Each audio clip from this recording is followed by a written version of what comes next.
రాష్ట్రంలో జూలై 1 నుంచి అమలు చేరున వీబీజీ రామ్జీ పథకానికి కేటాయించిన నిర్దేశిత నిధుల కంటే మించి ఖర్చు చేస్తే అదనపు నిధులు రాష్ట్రాలే భరించాలని కేంద్ర ప్రభుత్వం స్పష్టం చేసింది.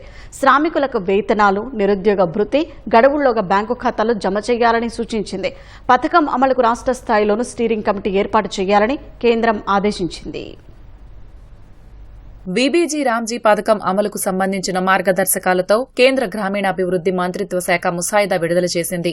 ఈ మేరకు తదుపరి చర్యలు తీసుకోవాలని రాష్ట్రాలకు కేంద్రం సూచించింది. ముసాయిదాపై ప్రజలు, నిపుణులు 30 రోజుల్లోగా అభ్యంతరాలు, సూచనలు తెలపొచ్చు.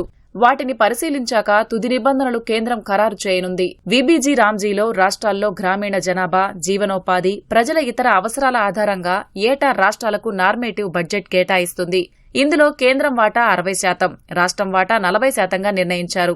2026-27లో రాష్ట్రంలో 10,649 కోట్లు ఖర్చు చేయాలనేది లక్ష్యమైతే ఇందులో కేంద్రం వాటా 6,389.40 కోట్లు, రాష్ట్రం 4,259.60 కోట్లు సమకూర్చనున్నాయి.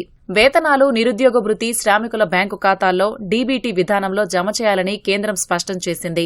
నగదు రహితంగానే చెల్లింపులు చేయాలని, ఆధార్ ఆధారిత చట్టాలకు లోబడి ప్రక్రియ పూర్తి చేయాలని సూచించింది. జాబ్ కార్డు కలిగిన శ్రామికులు అడిగిన 15 రోజుల్లో పని కల్పించాలంది. లేదంటే చట్ట ప్రకారం నిరుద్యోగ భృతి కోరొచ్చునని పేర్కొంది. నీటి భద్రత, గ్రామీణ మౌలిక వసతులు, జీవనోపాధి, విపత్తుల నివారణ పనులకు కొత్త పథకంలో ప్రాధాన్యమివ్వనున్నారు.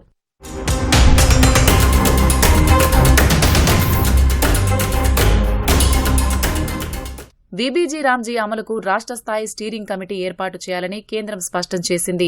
సీఎస్ చైర్మన్ గా పంచాయతీరాజ్, గ్రామీణాభివృద్ది శాఖ ముఖ్య కార్యదర్శి, కమిషనర్, డైరెక్టర్, ఇతర ప్రభుత్వ శాఖలకు చెందిన మరో 6 సభ్యులుగా వ్యవహరిస్తారు.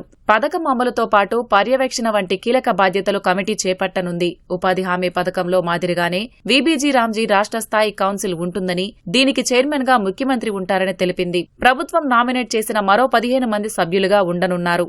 రాష్ట్రంలోని పంచాయతీలను ఏబీసీ కింద 3 విభాగాలుగా విభజించి పథకాన్ని అమలు చేయనున్నారు.